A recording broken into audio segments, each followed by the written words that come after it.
remember, Lauren should be jumping on soon. She's connecting her channel. Joe is here. How's it going, man? And we got our special guest, Morning. Alex Dutter, on. He's been on before, but he's working on some new things. We're definitely going to catch up with him. But quickly, Alex, maybe 60 seconds. Share who you are, your story, where you invest, and we'll dig into it. Okay, my name is Alex Dutter, and I grew up in mostly in Arizona. I joined the Navy from Arizona, and then I moved up to Washington, where I was stationed. And then when I got out of the military, I stayed up here and continued to work for the federal government. And since I've been working, since I, been working up here, I've been investing up here, and I did about a year and a half ago. I wanted to set up to become a snowbird because I'm approaching my retirement, and I bought a house in Arizona to where I could enjoy the sun a little bit more. And but I didn't. I was thinking of it as a personal goal and something I wanted to do for my personal life. I wasn't thinking of it as an investment. And then when I got home, I was like, my plans kind of shifted, didn't work like I had wanted, like I had planned. And so now I had to pivot. And during that pivot, I realized, wow, I made a financial blunder. I wouldn't call it a mistake, but it was a blunder. And so I started looking into real estate investing. I had already been doing it, just not intentional. And since then, I've been intentional, and I bought a house with a DADU, and I bought a fourplex since finding these communities and the support and friends and ORAT and all of it. So since then, I've had a fair amount of experience. So when I found the knowledge and the community and the support, it all moved pretty fast because I did have a couple of rentals from before, but it was more. I kept one in a divorce because it was upside down. And then I bought another one in 2012 that was a pretty good deal. And then I had done a live and flip, which I sold in 2020, and that was pretty profitable. But I wasn't calling it a live and flip. I just bought the house, I lived in it, I fixed it up, and then sold it. Yeah, very cool. I love your story. It comes from all kind of different parts, I guess, journeys. So I don't know how far or where you want to dig into. I don't know, Joel, Lauren, is there something you guys maybe want to bring up first before I kind of let Alex kind of lead where he wants to start off on? Oh, I was just gonna say that you didn't say the word spiel this time. That was different. Me? Yeah, yeah. What spiel? You said you didn't say, Alex, give us your spiel, your 60-second spiel. You just said story this time. Oh, did I? I don't even pay attention, man. Well done. Well done. All right, all right. So Carry on. yeah, is there any direction you guys want to dig into first on his little journey, or because it's always up to it's kind of meet the school members. So I want them to share kind of what they're working on, kind of what they're focused on, or kind of what's changed for them. So do you guys got anything quickly? No, I mean, I feel like I'm ready to hear more. Okay, well, I can start off back growing up in Arizona because that's a part that I haven't really shared with a lot of people, and I didn't really understand how it influenced me to where I'm at until later on in life. But so when we moved to Arizona, it was there's multiple reasons behind it, but um, we weren't in the best financial position. We were running from things more than we were running to things, and at least my family was, right? So we moved in with some grandparents down there in some trailer park, and then bounced around trailer parks near Arizona for a little while. Um, but when before we moved, we were in California, and well, I guess I should go back a little further. Well, yeah, California. So when we were in California, my mom had moved to, when she moved from Washington to California, we moved into a women's shelter for a little while for women and children. And I didn't understand what that meant at the time. But that was houseless. That was homeless. And then my mom connected with family and different people, and we ended up moving into apartments and just different places around there. And then, but that wasn't, but then there were times alcohol and drugs, were influencing my family life. And there were times we couldn't stay where we were staying. We had to move out. And we moved, one time we were moving into a house on the reservation that didn't have any windows. It had trash piled up, and we were going to clean it up and move in there and live there with no doors, no windows, nothing. It was just a trash pile. And the person who was moving us there, helping us move, said he couldn't with the right mind let us live in that place. So what he did is he let us live in a little camp trailer outside his house for I don't remember how long. But when that didn't work out, so we were staying in that trailer, but that had to come to an end. You can't stay with people like that forever. And so we went to a CC camp. We moved the trailer over to this camp that was close to my house. Well, that was close to the house that we were staying at. And this place was called CC Camp, and it's where you could ride dirt bikes and all that stuff. So when I moved there, I did have a dirt bike, and I would just, stay in this camp trailer and then go to school or whatever, or then go ride my dirt bike, through the park. It was pretty awesome. And so I didn't realize that was also homeless. People think of homeless as being, holding a sign on the side of the street, but nobody, I mean, there's other ways. I lived in somebody's garage for a while. And I never really thought of this as homeless, because that's how I pictured homeless was, sitting on the side of the street, living underneath the, homeless on the streets. And that's not really what I experienced, but there are different forms of homelessness, and I never really acknowledged that. So I was working construction during high school, and I remember building these houses for these rich people in an area called Country Club in Flagstaff, Arizona. And I was just thinking, like, how nice would it be to be able to own one of these houses, to be able to build one of these houses for myself, and then I'd never have to be kicked out. I'd never have to move again. Nobody could tell me I could have a dog or can't have a dog. I wouldn't have to worry about all those things. And to me, that was a dream. I didn't even think it wasn't realistic. It wasn't something, it was just a dream. Well, fast forward, quite a few years. When I was working construction back then, I was working for my stepdad. And so when we disconnected, I grew up, joined the Navy, and left, and didn't really stay in touch with too many people. And then when we reconnected later, I told him what I had been doing. He's like, Alex, you had always wanted to be a landlord.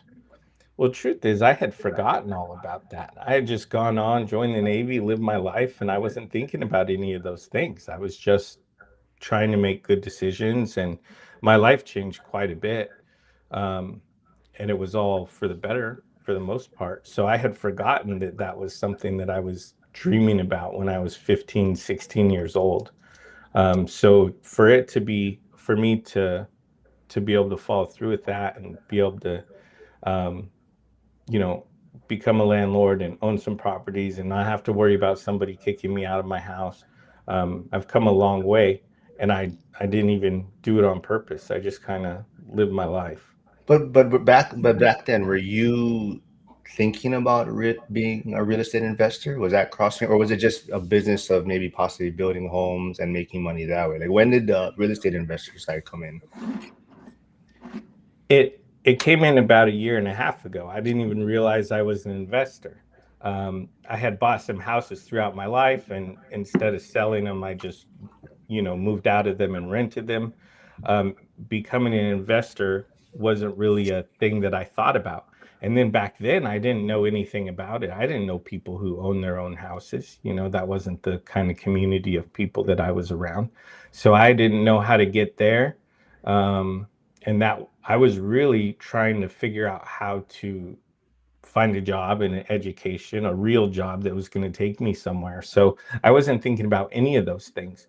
And then when I was growing up, when I was grown after I joined the Navy and was married and stuff like that, I was just learning. I'd buy a house and live in it for a while and either sell it or keep it or whatever.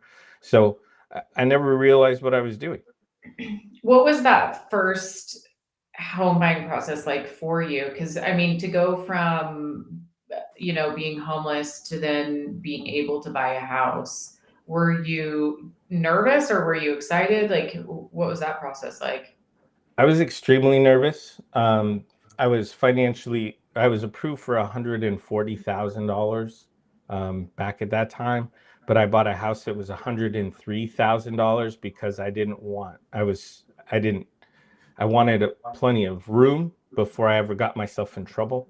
And so I had to buy a house about an hour and 15 minutes away from where I worked. But then when I did, Holy crap. I remember I threw a housewarming party and I drank too much and act like a fool. But I remember being very prideful. And I was 20 years old and I was like, look, I did it. Like Wow, and that's young.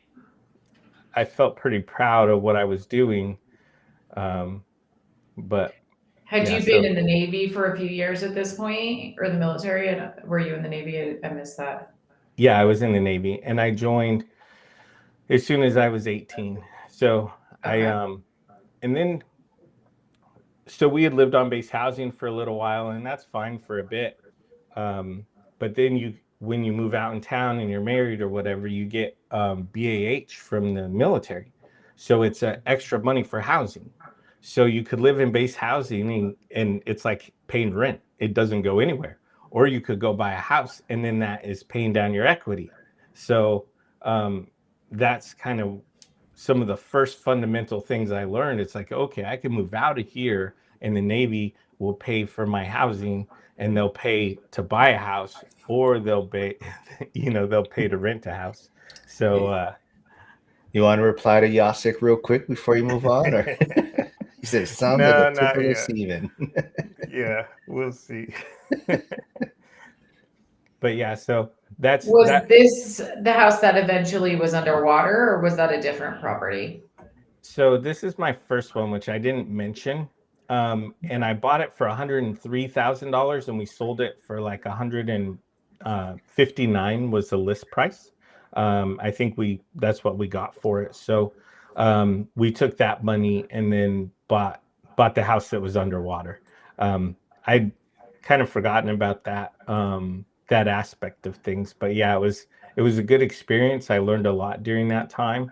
And the person who is my realtor, well, not my realtor to sell the house, but the person who brought the agent to buy the house happened to be a friend of mine. And so from then I learned a lot about the process and was able to repeat it. And when I bought the second house, the one that was underwater, it was her neighbor's house. So that first network, that first connection, and she was my friend's mom. They had moved up here because their son was stationed here and we were friends. So her and her family became very close friends over time, living next door to me in that house that was underwater. So it was underwater when you bought it, but it wasn't underwater from you owning it. It was like you helped somebody else by buying a house that was underwater. Is that what you're saying? No, I bought it in 2000, the end of 2005 or beginning 2006. And I Okay. bought it for $220,000 and it sold, or then when I got divorced, it was worth $180,000. Okay. So nobody really wanted, my ex-wife didn't really want it and I couldn't have sold it for any money. So it was a debt that I took on. And then it was too expensive for me to live there for me and my son. Back then, the living expenses were less than they are now, obviously. But looking at those living expenses for me and him half the time, it was too much. So after a while, I started dating a girl, and she had a trailer in a trailer park, and her expenses were like $600 a month, and mine were $1,700 a month. So I was able to rent out the house at a $300 loss, and then also pay her half of her living expenses. So my living expenses went from $1,700 to about $600, and that's how I first became a landlord. And it's kind of funny. With a negative rent and still put you in a positive position. Mhm. That's And pretty cool. and then Mhm. so you held on to it for some years. So ultimately, like, even though it was at one time underwater, you didn't have a loss on it overall. I still have it, and Okay. it's cash flows about $1,000 a month. But Wow. isn't that property somewhat I want to say thorn for you right now? Is it kind of in the back of your mind, like what the plans are for that property as far as your kind of journey is gonna be? Is it a thorn or? Well, I thought you were I heard you mention snowbirding kind of thing, Mhm. and then now it's like you're trying to figure out what's the best use of this property, or does it fit your portfolio? Oh, that would be the Arizona property. Okay, yeah, yeah. Yeah, that's not this one. But this one, um I like the neighborhood that it's in. I like the style of house. It's making me money. It's got a low interest rate loan. I don't see myself selling it. It would take a lot for me to sell it. Um, I love how real estate is this way. And I think a lot of people this is one of their greatest fears, in a sense, that you get underwater on a house, and what are you going to do? And most people would have probably like panic sold and taken the loss, but you just kept paying that $300 and you lowered your living expenses. And now it's one of your best assets, cash flowing Mhm. $1,000 a month with a low interest rate. I mean, people would kill for that today. Yeah, it ended up working out, and that was over about 15 years. So Mhm. so if you buy a good investment, you should be doing really well within about 5 years, and then really, you know, it should take about 5 years for everything to work out, at least in my market and my experience. But this one took a little bit longer, and I have since refinanced it and done some other things before. I mean, early. Once I got divorced, I refinanced it to get it all into my name and everything like that. So, um, but yeah, that house, that was pivotal. That was me becoming a landlord. But when I moved in with this girl, and we lived in her trailer in this trailer park, and then we kind of fixed that up. And then I saw a house. This is back in 2012, where there was good deals on houses all over. People weren't buying. So I found a pretty nice house for $118,000, and in my market, that's very cheap. Um, and it's worth about 500,000 now. But I saw that and I was like, this is a good deal. So me and the girl moved out of that trailer and into this house and split the living expenses here. Not here, but there at that house. And that house, it was kind of an intentional move, turning it into be an investment. But we occupied that house and we lived there.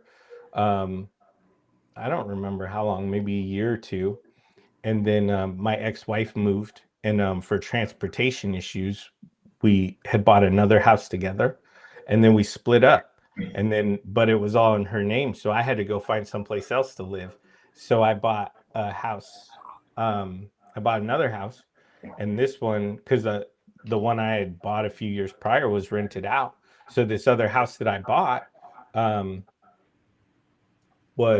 that's the one that I did the live and flip, and it was on the lake, and I bought it for about 192,000, and I sold it for 530,000. I put about 60,000 into it, so it's about 100% profit. And I had it from 2014 to 2020. Um, but that house that I mentioned, when we moved out of the trailer park and I bought that house and we split the expenses there, that was pretty pivotal as far as my journey. I also paid that house off, because guess what? Somebody from my background, if you could have a house free and clear where you don't owe anybody anything, and nobody can really kick you out except for the government for not paying taxes. But I was paying my taxes. Um, I needed to know what that felt like. Nobody would have ever been able to talk me out of doing that. So I paid that house off. And then recently, um, last year, I refinanced it. I put a DSCR loan on it for all the reasons that we talk about in school, but because I didn't really like not having that protection, that debt on it.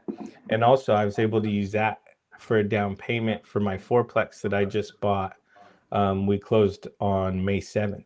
So that was like my first move. I mean, yeah, the my first kind of intentional move was back then. And that still even to today has been really affecting my portfolio and my investing. So what year was it that you bought that? That was 2012. 2012. Okay. Mm-hmm. Yeah, so it just goes to show, like, really you can buy one or two properties, and even if you have like a slow growth period in the beginning, if you wait 10 years, that can really catapult you as the equity grows in that, or as it becomes paid off asset in future years. And it seems, I feel like everybody's wants, a really good deal in 5 years, but like 10, 15 years is still a good thing for us to have in our retirement, or as we get older, as we continue our investing journey. Like the time really does go by faster than you think it will. And it sounds like it's really launched you into being like now a full blown real estate investor with multiple properties. Well, think about what I got to learn from that, making that, having that growth, that slow and steady growth. I wasn't being super intentional, but at the same time, I was managing tenants. I was learning lessons. I was figuring out what to fix and what not to fix. And I was all this time. So now when I do become intentional, I know this stuff works because I've been doing it on my own. So if you figure out, hey, there's a whole bunch of other people out here who know how to do this and who are sharing knowledge, and all of a sudden it's like, yeah, I know that works, I've been doing it, but I'm learning different ways. I'm learning from other people's mistakes and experience and all the stuff that's shared within school. It's like it's like having a cheat code, I guess. It's a lot. Yeah, I wouldn't say, I think Chris Webb makes a great point, right? So he says negative cash flow can be an option. Ask any business owner about revenue and expenses in year 1 through 5. It should be compared to other options, but not just off the table, right? So Chris Webb also had a cookie business out in Colorado. He's now in Idaho, but yeah, definitely. I think no one likes to tell anyone to buy an alligator and that negative cash flow can work. But at some point in the journey, sometimes it can make sense if you're already, I guess, have your systems in place and you're already generating enough cash flow and you have a lot of things stabilized, then maybe you can take on a project like that. But as far as one of your first deals, it definitely, it is going to be a struggle. So definitely, you don't really want any alligators or negative cash flow properties in the beginning. where I'm at in my journey, I've been able to wrestle alligators, but that's a dangerous game, right? You're going to lose. And I wouldn't recommend to anybody doing that.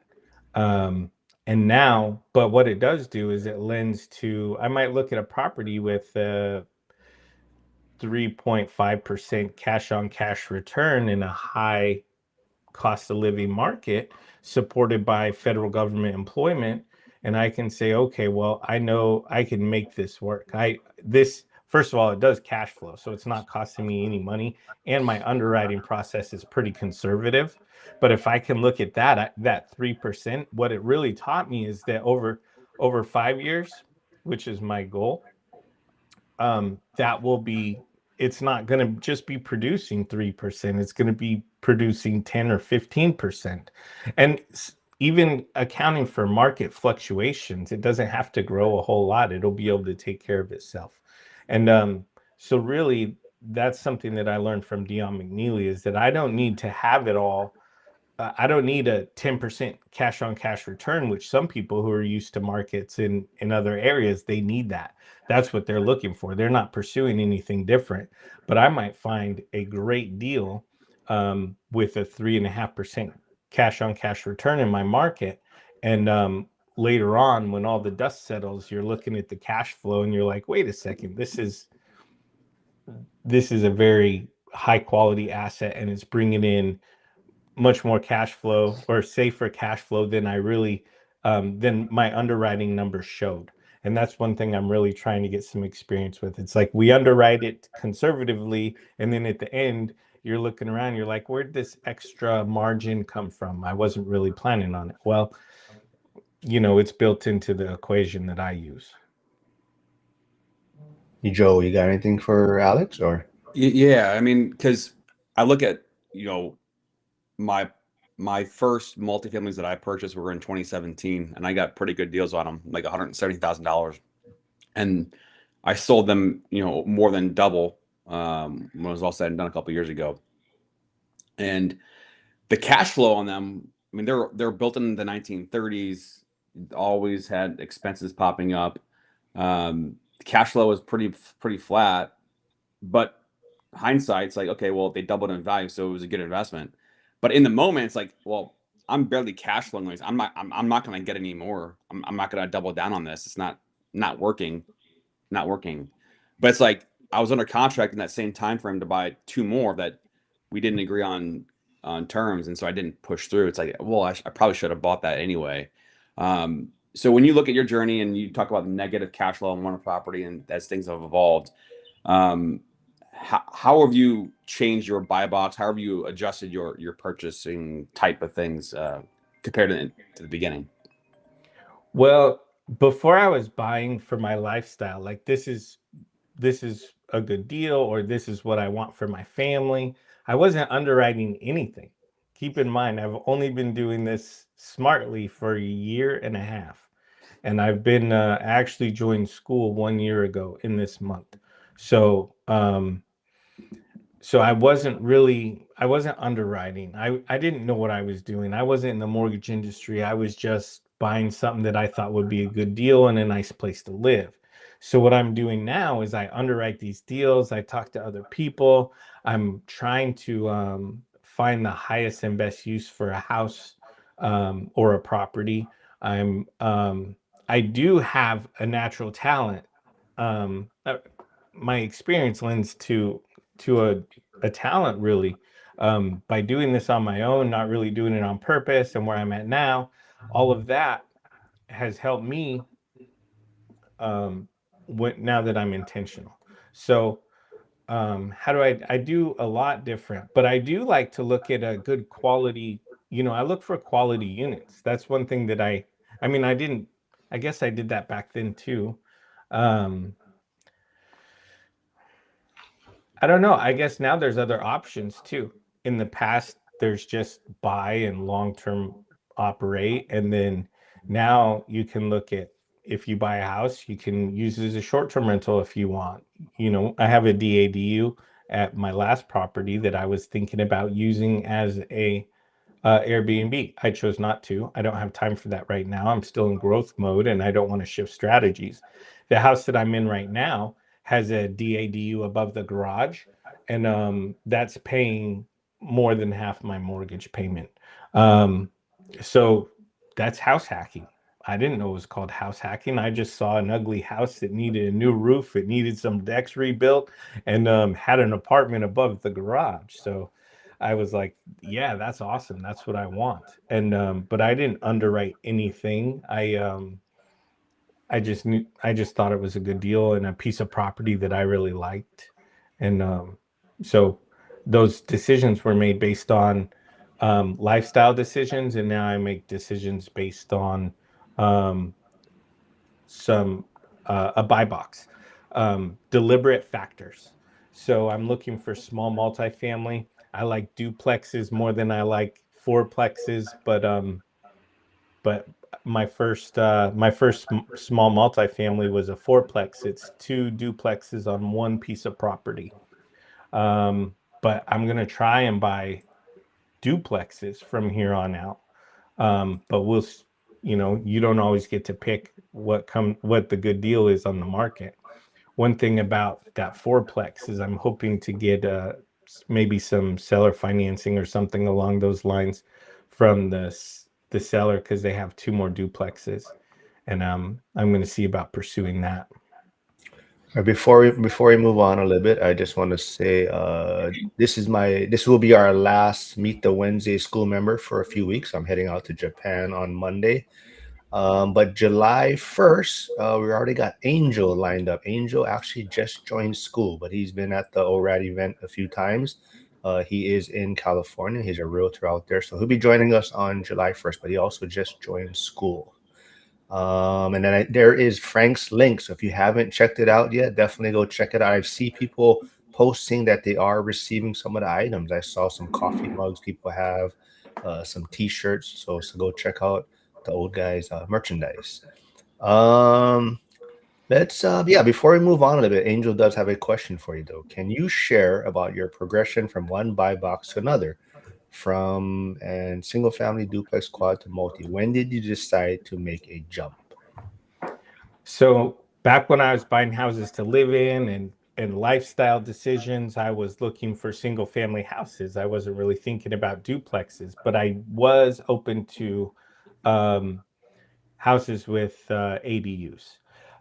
But I was just looking for regular family houses, someplace to live, someplace where I wanted to be. And then when I bought the Alligator in Arizona, I was thinking about snowbirding, going back and forth between Washington and Arizona in my early retirement, or maybe I wasn't planning on retiring early at that point in time, but I was looking at that, and that determined my buy box. So when I was looking in Arizona, I was looking for specific things. I was looking for a single level, because you got to pay to cool these houses, right? So if you have a 2-story house, it's more expensive to cool. So I want single story house, concrete foundation, 3-bedroom, 2-bath. I wanted a place without a pool, but in a community with a pool with decent HOA. And I found all of that stuff. Now, I was looking at a much higher price range because where I live is a high cost of living area. So when I went down to Arizona, I'm like, I lowered the cost ceiling of my buy box to make sure that, because I didn't need it to be so high. I didn't need all that luxury. I was really just looking for a house with a yard that I could keep my dogs in, that I can go and stay, and then a place with some pools and some things to do, recreational type things. And I found that. But that was my Alligator. Even though I got it at a good deal, I'm looking at for my price range, I thought I got a good deal. And now that I'm looking back at it, it's not a good deal. So then I found, I came back and I started seeing some bigger pockets, people, podcasts and YouTube videos. And I was like, wow, this is pretty cool. And it really caught my interest. And then I saw Chad Carson. He was, I saw Chad Carson and I was like, man, that's my guy. That's what I want to do. Like this guy, I got a lot to learn from him. So I started watching his videos. And then I saw a video with him and Dion McNeely. And then I said, no, that's my guy. I said, that's the one. And because I could relate to him, the military experience, not coming from a real estate background, and then just where he was coming from, I was like, yeah, that guy's relatable to me. And you know what? He lives right down the road. He doesn't live far away. His market is similar to mine. And then I found out he really only lived right down the road, like 15 minutes from my house. When I thought, because he invested in the beginning in like Olympia and Tumwater, not in the city of Olympia, but the outskirts of, about an hour away, hour and a half or so. That's where he was investing, but he actually lived 15 minutes from my house. But once I started watching his content and once I got to know him a little bit, that's when my buy box shifted to small multifamily. That's when I became intentional. That's when I established a buy box. I didn't even know what a buy box was before that, even though I did actually establish one for the Arizona house. So, but all of this stuff, I really became intentional about a year ago. And I told you I like duplexes over fourplexes. Um, while I do have this fourplex, when I was buying it, it was easy for me to get into because I, I don't know, maybe there's not a lot of people trying to buy something at that cost or at that, 4 units. But I think there's a lot more people that would buy a duplex. So that's one of the reasons why I value a duplex over the fourplex, is because there's more of a market if I ever decide to sell it. Now, the truth is, I don't plan on selling them, but if I do, I want there to be plenty of people, and I want plenty of people that are interested and able to afford my property. So that's where I was thinking, because my exit strategy is probably going to be to sell or finance my portfolio, not as a whole portfolio, but as a unit at a time, and sell or finance those to other investors. So I continue to collect on that money. So I know you went to Vegas this past year for the One Rental at a Time event, and in January, if people haven't heard, word on the street as of now, I believe Coach Carson will also be there. So I'm sure I see both of those books actually behind you, right? You have Dion's book, Coach Carson's book, so it's probably going to be an exciting time. You met him though at Bigger Pockets, all right, Coach Carson? Yeah. So when I first started following Dion's videos, he was talking about being the speaker at Bigger Pockets. So I didn't know how I was going to meet this guy. I didn't know anything. I was just trying to figure it out. So I bought tickets to Bigger Pockets thinking I'll at least get the chance to interact with him there. I didn't know that I'd be able to. So I employed his binder strategy. He's got a free binder course you can take, and I employed that before they initiated rent control here in my market. And my tenants raised the rent $600 a month. So I was like, wow, that's a lot of money. And I have this wall here that I built in my house, taking my house from a 2-bedroom to a 3-bedroom house, which increased the value of the house like between $30,000 and $50,000 overnight, just by adding that third bedroom. And then, so after talking to this guy, I didn't know how things were going to go, but when I reached out to him, I joined his course, and he was like his financial freedom for the lazy person course. And I asked him about a portfolio review, and he said, yeah, we could do it over Zoom. I said, well, could we do it in person? I live pretty close to you and we can get together.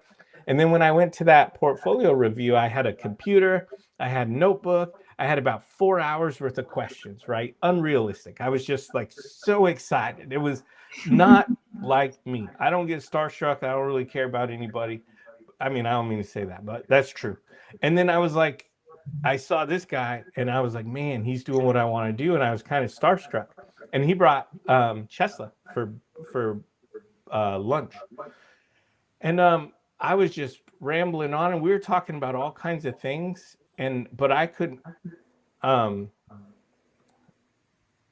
lot of it was just regular life stuff, just getting to know each other. What I didn't realize at the time, he was giving us an opportunity to get to know each other, to build a friendship, or over time. But me, I'm thinking this might be the only time I see this guy and talk to this guy. And he's like, nah.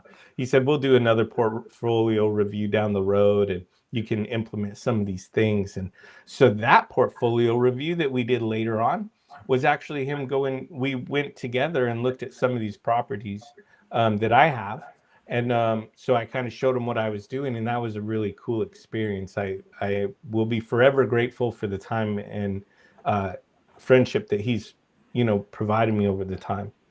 And one thing I want to tell you, when I was talking to him in the beginning, he said, Alex, how can I help you? Like, what do you need from me? How can I help you? And I said, well, you know how they say the 5 people you surround yourself with are going to be the people, are going to have the most influence on you in your circle, your close circle.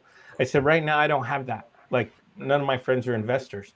So he invited me to Tacoma Fi meetup, where I met Ray, I met Tony, I met Curtis Gardner, And Curtis is like my social network engineer. He knows everybody and everything that's going on. It's really cool. And he connected me with other things. And Tony actually connected me with some other people too. And before you know it, and Ray, I've had him out to shoot my house. And we've gone out to dinner and hung out. And so now my network of those people, it's actually been quite obsessive. Like my social network and everything is all just infiltrated with other investors. My whole life has changed, and my network has changed. And I love this stuff. I get passionate. I get excited about it. And I have somebody else who I'm mentoring, who That's right. grew up close to, and so everything. Like I love this stuff. It's a shame that I was awake, that I didn't know how how much I liked it, throughout my life, or didn't even really know about it. That's right. I did see someone join school, right? Based on you kind of not push them, but you told them, this is part of. I'm going to help you if you got to join school. You're going to be held accountable, kind of things like certain things. But Angel does have a question for you, and even maybe Joel can jump in because he is a lender. But the lending part of it was an aha moment for me to buy my first single family rental. What was the lending product that you leaned on for multis that you leveraged to acquire those multi deals? So for me, I have one multi. So the ADUs, you can buy just a regular house, regular mortgage and stuff. The fourplex that I bought was all occupied, and I had learned about this cool thing called the DSCR loan, which I took on my that house that I was talking about earlier, the one that was pivotal in my investing journey. I refinanced that with a DSCR loan, and I had done it. And so then, if you're shopping with a DSCR loan and you're looking at an occupied fourplex, the only other people that could be looking at that are investors, right? The owner occupied buyers are not going to be making a move on that. So I had that DSCR loan, and that's what I used. I don't want anything to do with any commercial style lending. I don't like the idea of a balloon payment. I'm very risk adverse when it comes to those things. I would consider it in a seller finance deal, something where we built a relationship and I have a really good idea of where we're going with this and the benefits are high. Then I might consider a balloon payment down the road, only if I could knock out a lot of equity between the beginning and the balloon payment. So, but I'm not really open to too much commercial financing. But that DSCR loan, that's the coolest thing ever, if you ask me. People are talking about the Vegas meetups. I went to Bigger Pockets, and when I went there, I did get to see Dion. At this point, we had created a friendship, and so it was really cool because I was there at Bigger Pockets. Michael Zuber was there, Matt Lumberjack Landlord was there, Justin Canberra was there, Christian Osgood was there. Like all these people in our community that we know that are pretty successful. Well, in this room of dreamers, nobody really knew who they were. So we were eating lunch and spending quite a bit of time with these people and getting to know them. It was pretty awesome to be able to experience that in that environment. But one thing about it is I felt like there was a whole bunch of dreamers, not a lot of action takers, and I don't know for that to be. I don't know that about the people, but everybody was like new and dreamy, and that's one thing about ORAT. When I went to that community, largely thanks to you, Mark, I felt like these were my friends. These are people I've interacted with. These are my people. These are action takers. Ray, like all kinds of people I had met were there. We just had a great time and I loved it. So as far as the Vegas meetups, that's absolutely great. Um, yeah. Yeah, I was giving Chris Webb a hard time because he canceled on the past two events. He went to year one, and then year two and three, he kept saying he was going to go, and then he canceled and backed out last minute on me. But hey, Cody Davis is here. Thanks for stopping by. He is my Monday guest. We're still going to live stream on Monday. I think Gus is going to join us Monday, so I can get in one more live stream before I head out to Japan. Anything? And Joel? Yeah, go ahead. Oh, with Cody, I was able to meet him, and I met him a couple times, but one of the times I met him was at a creative finance summit where him and Christian were out at the Robin Hood, which is a resort that they bought together. and I was able to go there, and that's where I met Millennial Mike, and I got to spend some more time with Christian and get to know Cody, and that was a really good experience too. And I didn't have to fly all the way to Vegas for it. Joel, you're gonna say something? Man, I got a lot to say. Go ahead, man. One, Alex, do you have a YouTube channel? Not really. Okay. But like talking about kind of finding your people, right? Real estate people, and kind of finding people that are aligned with you. I feel putting out content ramps that up and puts that on steroids to be able to connect with other people, because if you're putting out content, even if you don't have a lot of followers, it's a resume, and it enables you to knock down more doors and connect with more people that maybe like aligned. So it's just something to think about. I know meeting people in the real estate world, it's a lot of fun for me. Like talking about house hacking, getting a chance to sit down with Jeff and Suleika White. Thanks again, Mark, for the extra help and the connection. But like sitting down with them and just learning about their story. They're on their 10th house hack and renting out rooms and all the different things that they've been doing. And like hearing them talk about people following their journey, seeing what they're doing, and then the renters saying, "Oh, if you can do this, why can't I?" And then following the path, and then Jeff gets his license, and he's helping people go down the same path. So, just something to think about, about content, that it's going to help you meet more people along the way.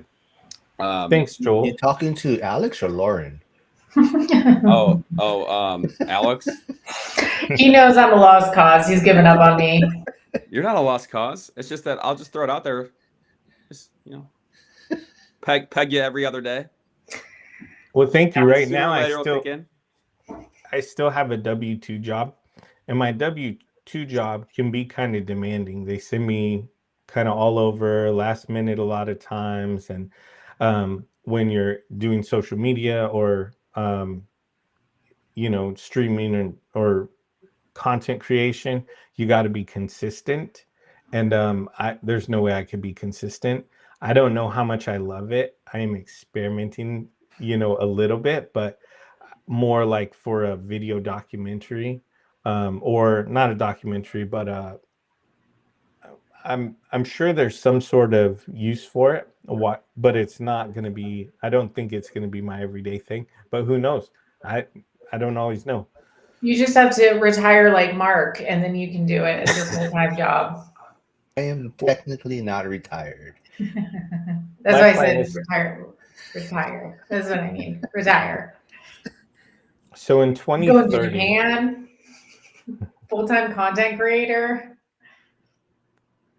my work sends me to Japan sometimes, so I get to go and they pay me. It's pretty awesome. Where do you go normally, to the same location, or is it just all over Japan? There's a couple locations, but most of the time I end up in Yokosuka. I've only been to Yokosuka to this point, but there are other places that we'll go. Do you know where that's in relation to like Osaka? I have no idea where Yokosuka is. Yokosuka is south of Tokyo, about 2 hours on the train. Hey, Lauren, did you see Yasek's comment? Which one? The latest one. Alex, in the time you spend watching my reels, you can create your own channel. Yes. I still have a few that I got to get to from Yasek. I haven't got to it yet. Yeah, that is true. But is any direction or focus you guys? There's a couple places I want to touch on if you guys don't got anything. I had one more thing I was going to say. That's okay. Speaking of DSCR loans, I mean, it's hard to make deals pencil out, with just prices and sellers not budging. And, with rates high, prices high, quote unquote high, I'm definitely seeing like the novice investors just not getting into the game. The people that are winning are the ones that are experienced and continuing to, navigate and be more creative on rent by room or midterm rentals or connecting with sober living, like these creative ways to be able to maximize rents that the novice investor is not going to do. And the people that have been in the game for a while have more equity. And I've seen people pull cash out, and instead of doing maybe like a bridge loan or a fix and flip loan and finding a distressed property to rehab, they're just pulling cash out and buying the thing and doing the thing in cash instead of paying, 4 points and 12% rate on a bridge loan.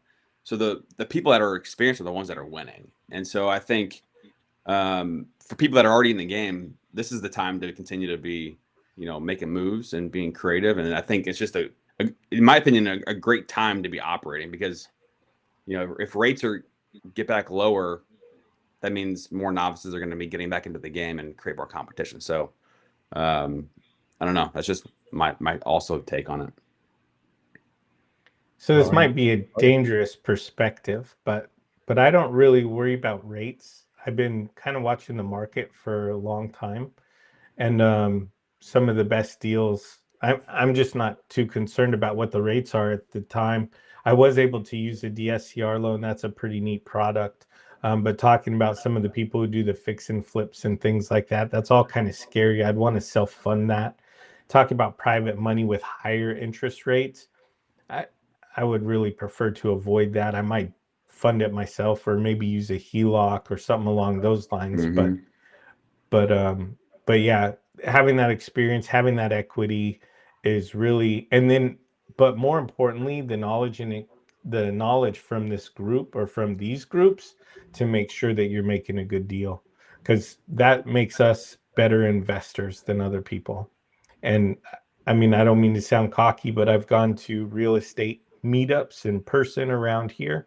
And what I find is there's a lot of bright people, a lot of people with experience, but I'm still finding the deals that, they just look at things a little different than me. It's all about the numbers for them. And for me, I try to make my decisions based on quality and fit. And then the number is a check in the box. Well, Joel, you kind of mentioned it a little bit. Maybe people getting into it and looking at different ways to make deals pencil, cash flow, short-term rentals, rent by the room.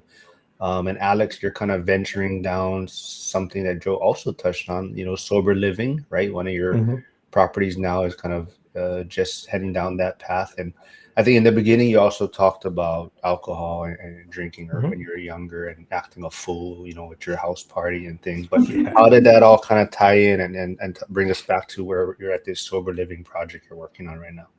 Gotcha. Well, it all starts, back with the way I grew up. These were the people that I was surrounded with. People who were drinking too much and, using drugs. And this is it's all just it was part of my history.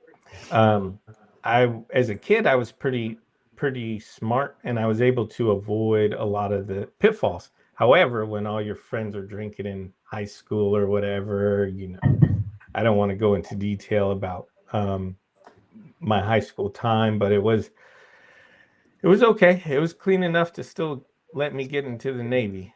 But then you want to join the Navy, right? Look at the sailors that you see, pulling into Japan. You're like, oh, this is awesome. They're drinking and hanging out and partying. I'm like, that's me. That's going to be a perfect fit for me.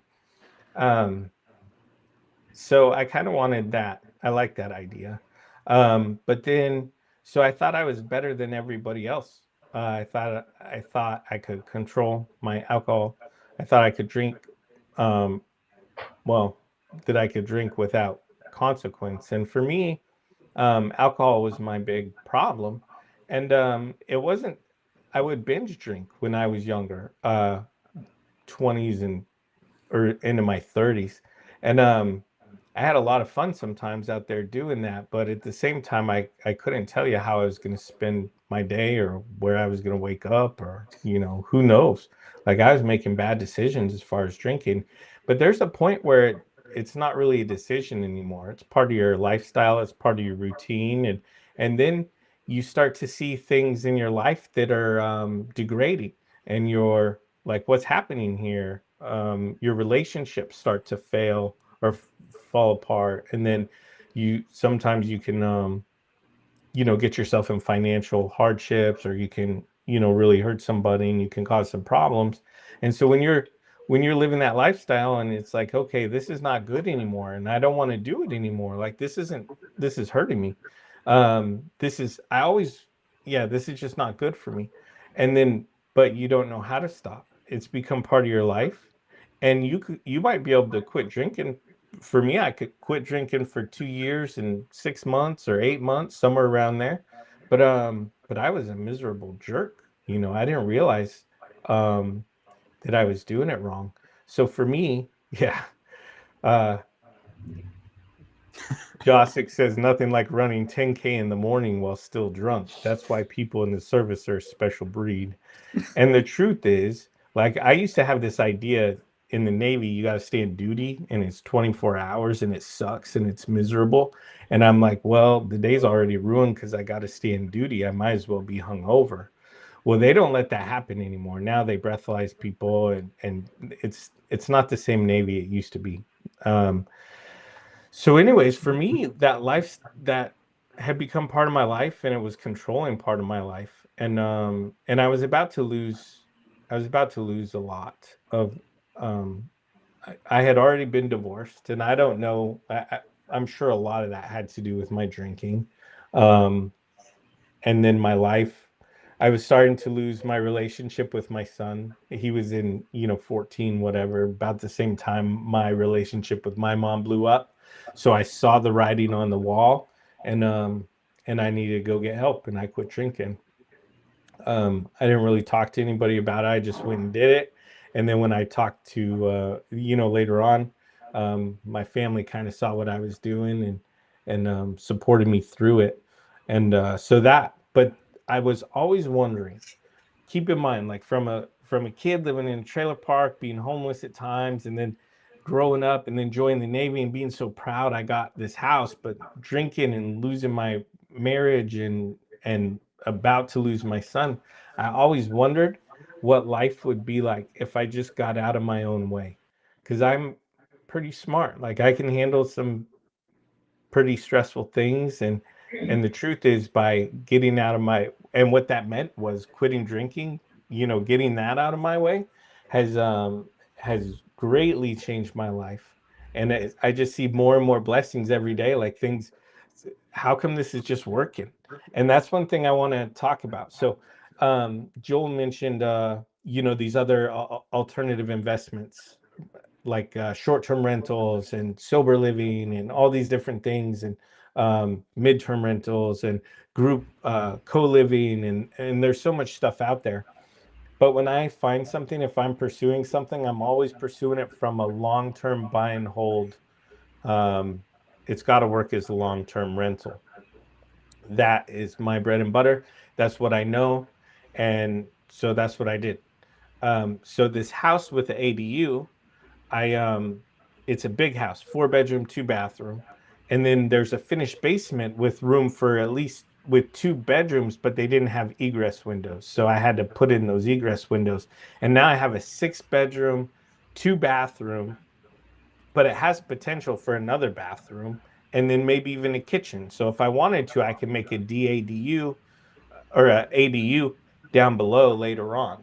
But the point is, right now, it's looking at this big house and this little house, and then the garage that's attached to the little house that kind of goes with the big house. So this is what I had. And so I was wondering, like, how am I going to do this? What's the best move for this house? And I rented out the small house next door. And then I had went to ORAT, and I met some people there, and I was talking about the idea of sober living, and I thought I wanted to be the operator because of my experience and my history.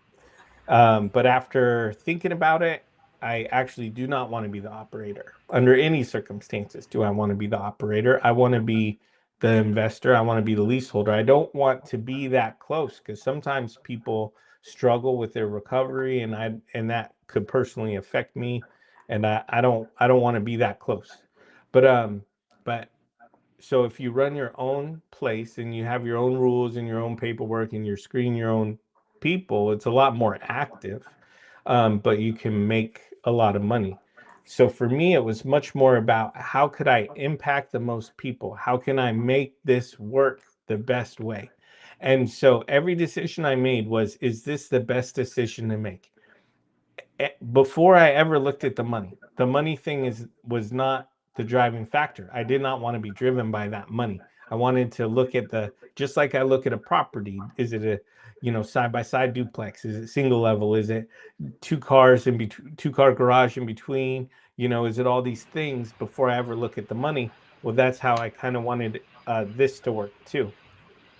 Um, so I chose to be not I didn't want to be the operator. So I reached out to somebody who, I reached out to Aaron Amin, and he spoke at ORAT. Him and his wife Andrea spoke at ORAT last year, and they mentioned he mentioned some sober living in his story, but he's in older care homes. And so I reached out to him, and he's like, well, I know this guy up there, close to you. And when he said close to me, he meant Paulsbo, which is like 15 minutes down the road the other way from where Dion's at. So I was like, or was at. And so he was close. And I reached out to him, and he connected me with an operator, and he spent about an hour on the phone explaining to me what, the ins and outs of it all. And then I started talking to the operator. And when I say operator, that this person just helps launch a sober living house. And I chose to go with an organization that's been in sober living for a long time. It's not the most lucrative model, but it's the most consistent. So I decided to go with that one. And then I was looking, the numbers weren't quite, the numbers would have been a little more tight. I wasn't quite sure how that was going to work out. It would have been okay, but it wouldn't have been a slam dunk. And then it turns out that one of the people that was going to be living in the house wanted to rent the garage. And I said, well, I rented out my last garage. It was a bad decision. I'm not too sure if I want to do it. And he's like, well, this is what I'm paying, and this is what I'd be willing to pay. And it'd be nice to have my garage right next door to where I'm living. So he rented out the garage separately, and that made all the difference in the deal. That took a good deal and made it a great deal.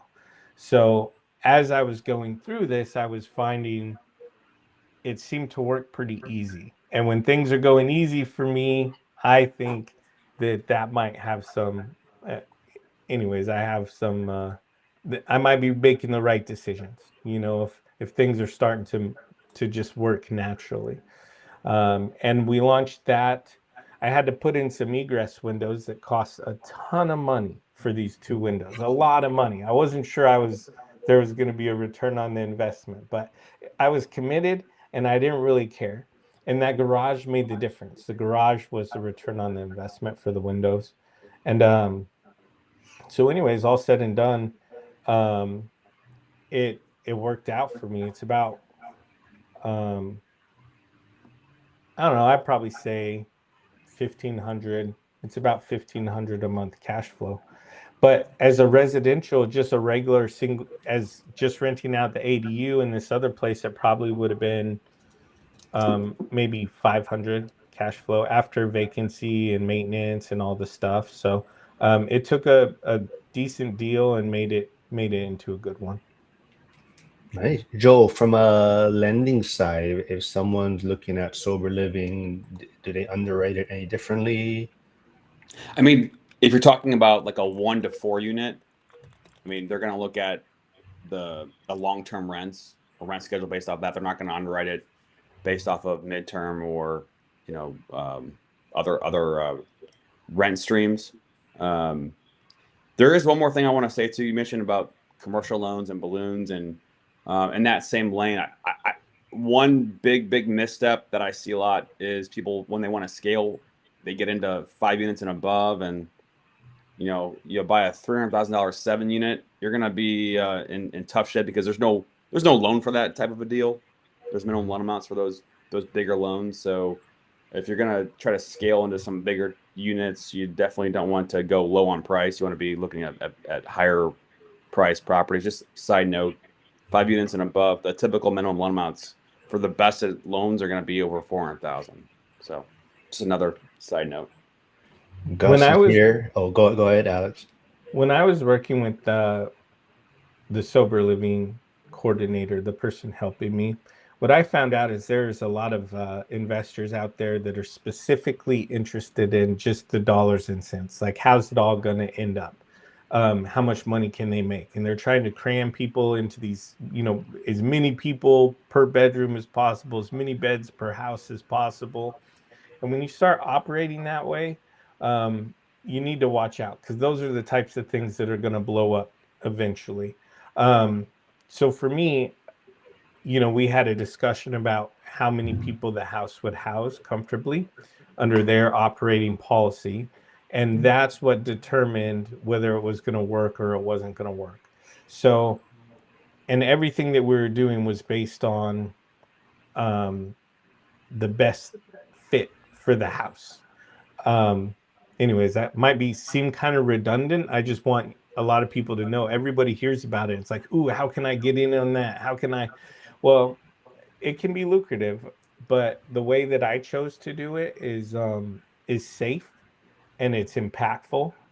And I didn't really want to be an operator myself, and I didn't really want to pursue that as my primary strategy. It was just the highest and best use for the house, and it had the most impact. Joe, I gotta let you know. So we're gonna have a live stream one day. We're gonna try to get Zuber on and Gus and Harrison, but we're gonna have a Jordan and LeBron debate.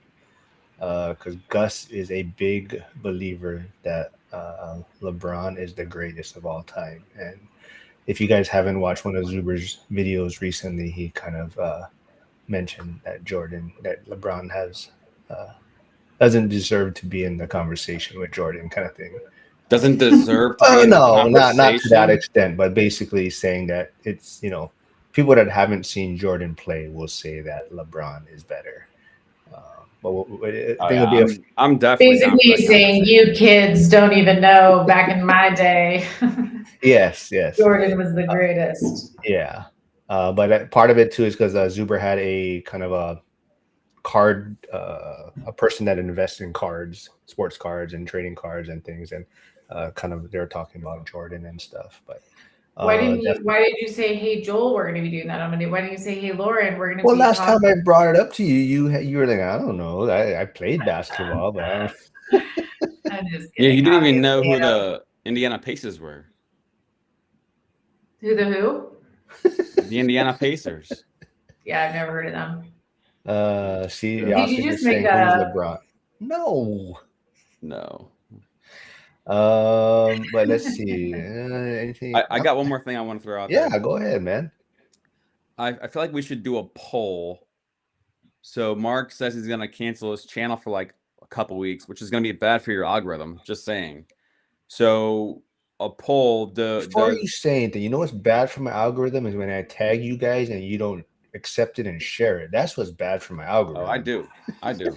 Lauren. No, I okay, do. go ahead, Joe. It doesn't fit with my profile aesthetic. Which is absent of any activity. So there you go. I think we need to just keep Wacky Wednesdays going. Lauren and Joel will just hold the fort down. I'll get my Bears hat. I'll get my yellow shirt. I'll just act like I'm Mark. So you'll be late. Both of you will be late. So who's gonna start it on time? Well, I mean, you started late anyway, so it doesn't really matter. Well, I told Whether it's you, your fault or not. Alex the last is 2 my weeks. witness here. He knows that I am here waiting, and the two of you. The We've customer both doesn't know been the on time difference. the last 2 weeks, which is basically forever. No, okay, Lynn, it is not final. The Bears are not confirmed moving to Indiana anymore. Oh, they're for sure going to Indiana, for What do sure. you mean? There's They just had an update that Chicago had another proposal out, and it's not finalized yet. So yeah, it is not Pritzker don't want it. He don't want to play ball. That is true, but we shall see. Should Yasik should take over the channel for 2 weeks? Ike is saying. I kind of agree with that. Alex, do you got anything else you want to speak on the real estate side? What you're working on? I mean, who? Yeah. So actually, how, this person you're mentoring, like, how did that all come to play? So my real estate agent, who's also a good friend of mine for a long time. Her husband and I go mountain biking all the time. Wait. Before, sorry. Before you move on, your real estate agent that you just worked with? Oh, okay. No, I asked the agent, the friend that I'm talking about now. I I said, would you like to be my investor's agent? And she said, Alex, thank you so much for asking me. I appreciate it so much. No. And I was like, okay. And I didn't really want to push her or anything. I made a I needed to learn a lesson. So I didn't work with her during that time. And then when I was done, I said, all right, now I'm gonna need your help because this didn't go how I had planned. And she's like, well, if I would have thought you were gonna be buying at that, you know, that close to market value, then I would have worked with you. I said, well, you didn't ask me any questions and you just said no. And she's like, yeah, and you didn't, so but for that, all the drama that I went through, I played it like you were never gonna, like, we are meant to be together forever, you're not gonna abandon me again, and just made this big long joke about it. But so I will work with her as long as it makes sense. And if I get to the point where I'm doing something different, she can either connect me with somebody else or we'll see. But I've had bad luck on my own trying to find agents. Not that because I never really put any effort into it and I didn't listen to what everybody said. So anyways, the group of friends that I'm talking about, there's those two, but anyways, my friend group, they're all, some of the people are involved in real estate or lending or all these different things. So the kid grew up in the environment. He's 27, but he grew up around all that stuff and seen all that stuff, but he didn't necessarily want to be a loan officer. He didn't want to be an agent. And he's experienced some life, gone out and done some things, and now he's like, well, I want to see what this looks like. He wants to buy his first house and he wants a house hack, and he's seen all the YouTube videos and stuff like that. And he looks at me being successful. And so we were talking about it, and I said, there's some things, would you like me to mentor you and help you? And he's like, yeah. And so I still got a few Yasik, but they're mostly ex-military. So I said, but there's some, there's certain ways that we're going to do things. And I said, but you're young, you're probably going to want to grow big and all that stuff. And I said, that's fine, but we need to establish a foundation. And this is what I want you to look into. And I'm kind of pointing, and he's learning these different things. And then if he decides he wants to grow later, the goal is that he outgrows me. But he's in a different spot. I told you I was able to relate to Dion McNeely because of where we're at in life and some of our experiences. But the thing with this kid is we're not in the same place in life, and he's probably going to want to go elsewhere, which is totally okay. Like, I want to support that, and I want to grow. I want to help him learn the way to do that responsibly and safely. And so that's been a pretty good experience. I asked him, I said, hey, so why do you want to work with me as opposed to someone else? And so what he told me was, he said, look, I've known you my whole life, essentially. He said, I trust you. You're not trying to sell me anything. He said, and I see that you're being successful and that you're willing to. And I said, those are all good reasons. And here we go. So we've been doing that. One of the things I did want to touch on is the Arizona alligator. So I took out a loan against my retirement to buy that house. I lose somewhere around $850 a month on that house. And I'm trying to decide what to do with it. I looked at how much it would cost to sell it right now, how much I'd have to pay in realtors fees, and then how much I'd still have to pay back on that loan and all the things. And it's a lot of money. It's about $90,000 that I would lose if I were to sell that house, I think. And then I looked at how much it would cost for me to keep it. until I retire and use it as a snowbird house. And it's the same number. Like, it's whether I keep it or whether I sell it, it's going to cost me the same amount of money. So at first I'm like, okay, well, I'll just keep it because of the equity. At least I'll have equity in something when it's over, as opposed to just selling it and losing and cutting my losses. But one thing that I realized recently is I got a property manager out there, and we're supposed to sign a new contract. She sent me the contract, and there's a higher price. She changed the numbers now. It went from like 500 to terminate our agreement to like 800. And I don't understand why she would do that, other than trying to get a little bit more money on the back end if I decide to leave. But now I'm looking at the ways. First, I'm going to have a conversation with her and figure. No, Tiffany, sorry, it's a 3-bedroom, 2-bath, and it's kind of far away from everything, so it will not work as a co-living house, or at least not well. So I thought about taking over management, or am I going to do it now, or am I going to talk to her about the contract and then be in it for another year? But I think I was looking at selling or keeping, but one of the things I can reduce the loss is by firing my property manager and managing from a distance. So that's what my goals are, and that's what I'm working on next. I talked about the fourplex that I just bought, and I talked about the sober living. All that stuff was happening at the same time. I'm so tired. Like, I haven't caught up from sleep, but I love it. I thrive off of that. And then work is sending me out places too. So it's been a wild ride. But now I'm trying to get to the cruise so I can relax. And then when I come home, I'm going to be working on systems, processes. I need to become professional. I might have to change my name because I'm not really the accidental investor anymore.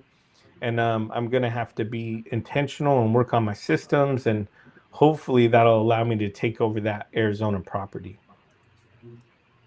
Very cool. You did mention, I guess you are going on the cruise with Dion, right? And Millennial Mike, and I believe there's others like in the community going. Jay, and hey, I see your sidekick tuning in, the accidental landlord. So you are the accidental investor, and Steve White is here, and you guys also run the Breakthrough Thursday call, which a lot of people forget about, but it's very helpful. A lot of people like that call. It's very structured. Get in, get out, get a lot of good information. So definitely, if you have stuff you're working on, that Thursday call is a good one to jump on. Well, I'd like to thank you, Mark, for connecting us for that. That's been a hit. I like working with Steve. It's been awesome. And the group that shows up regularly on Thursday, we appreciate them and their support and learning and growing with all of them. It's been pretty awesome. And Gus congratulated me on the purchase of the fourplex. Thanks, Gus. That was the biggest thing I've ever taken down as far as a real estate investment, and it's pretty exciting. Yeah, and mentioning Gus, everyone, come on, man, we got to go support Gus. Go check out his YouTube channel, Behind the Doors. He just dropped a great episode maybe about a week ago. It has Michael Zuber on it with 2 other investors. So definitely go check that one out. So yeah, Gus is putting out some great content. So show some support, like, subscribe over there. Same thing with Joe and Lauren's channel. I don't know who Lauren's investing or interviewing next. I think. Did you say something about Matt who was on a few weeks ago? Are you guys going to do something or? Yeah, hopefully. I'm leaving town next week, but when I get back, Where are you going now? I'm going to Wyoming, to Jackson Hole. Oh, Yeah, I'm doing a couple mountain bike clinics and very cool. things going Yeah, I don't. Go ahead, Joe. I was like, I'm not sure if Lynn is still on. Want to give her a shout out, but I'm gonna be connecting with her this Saturday. I'll be in Los Angeles, and I got a really cool studio that's got a view in the background of like downtown LA. So it's gonna be a really cool vibe. Her, and then also Jacob Carroll, who's part of ORAT, and well, I guess Hugo. I don't think he's officially part of ORAT, but you all know Hugo. So So fellow people that'll be interesting. Gus said the video is on also Zuber's channel now. So Zuber did the collaboration thing. So it's also there. So go check it out. Yeah. So Lynn says, yeah, she's looking forward to it. Yeah, it's always fun. I don't know if you guys want to do something when I'm gone. I mean, you guys set up the thumbnails and everything, and I ain't doing anything. But if you guys want to do stuff, but do you do your thumbnails in vidIQ, or how do you do your thumbnails? I've been doing it on ChatGPT recently. Oh, okay. But I don't know. You guys, I don't think I sent it to you guys. I think Alex might have been watching the live stream on Monday with Cody, but somehow Cody's hair came up.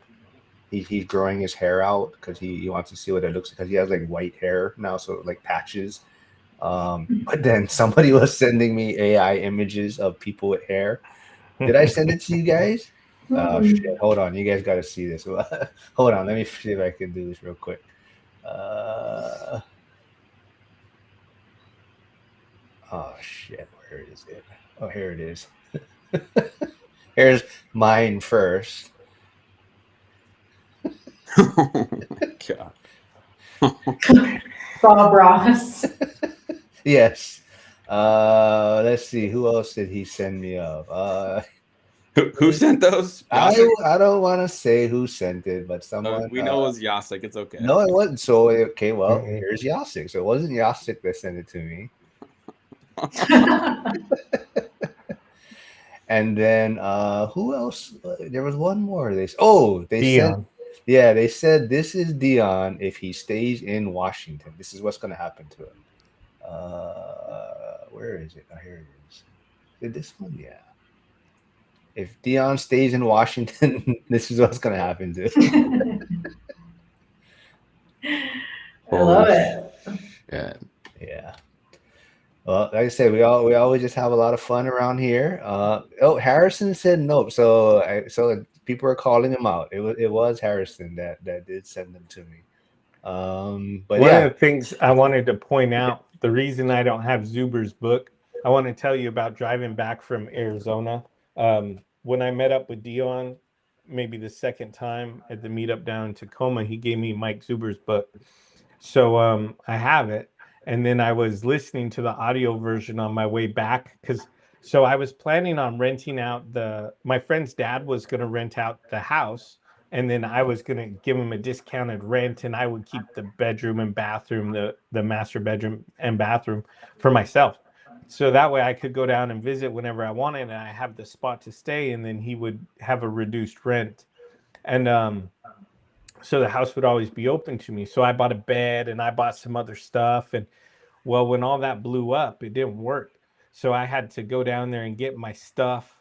I had to rent a trailer, drive down there, load the trailer up with all my stuff. And here I am driving back, listening to Michael Zuber's book, which there's a lot of good information in there, but it says don't buy an alligator like 100 times. As I'm driving up the road, crying, I just bought an alligator. I wasn't really crying, but it was a definite lesson, and it was reinforced and supported. And so when we talk about buying something that might not cash flow right off the bat, I don't support that. I've done it, but I wouldn't recommend it. But his book would be up there, except for my mother-in-law.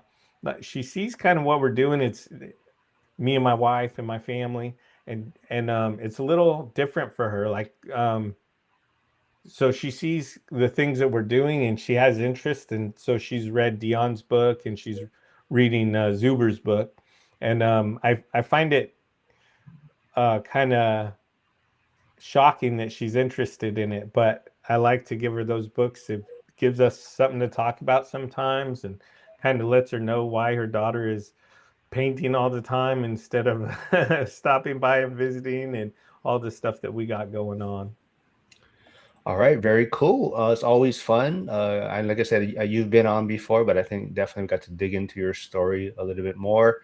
I know Zuber, I know Steadily is the sponsor for the Daily Financial, so people check it out for insurance. But also, your wife Jill, who's also part of the school community, she also does insurance also. So if you are looking for insurance quotes, and I don't know, can she help across the country, or is there a specific?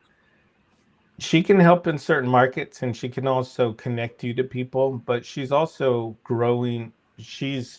As she's growing, she's getting licensed in different states. So it doesn't really take her too much, but maybe a small fee and a quick application type thing to get her to see if her license transfers. So if somebody's interested, you could reach out to her in the community and she can say, yeah, I can get that license, or I can look into that. And also there's different people that she works with that are connected in the different markets. So she might talk to her coworker and say, hey, run this in the Arizona market.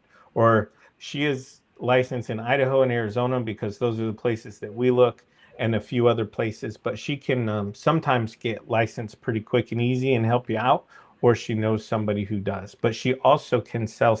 She's a broker, so she can sell steadily if if that's the best fit for you. But yeah, she likes to find the best fit for her clients. And she also is in school. She has her own account. She's not like part of Alex's, so she does have her own. So you can reach out to her there. Yep. Harrison says great story, loved it, and definitely we'll get you back on once the sober living's maybe a little more up and running, and we can dig into that and see how things are playing out and if it's kind of working out to how you hoped, I guess. Well, I want to point out two things. It is up and running, like it's done, it's working. If I have some good stories or hey, this went bad, I could tell you one thing. Anyways, I'll do that another time. I'd be glad to update you on that. But my wife is catching the ladies of ORAC call instead of our call. So you see where she's at. Well, Instead of this. so that the thing is, she can always watch this later. So sometimes the joining those calls are important because, right? Because you got to be there in person. But Lauren, I thank you for always doing this. If you and Joel, we can talk about it if you guys want to do something. The 2 weeks I'm gone. Alex, thanks for doing this again. We'll get you back on. And everyone, thanks for tuning in. And I will be back Friday with Emily Lopez. So thanks everyone, and have a good rest of the day. See ya.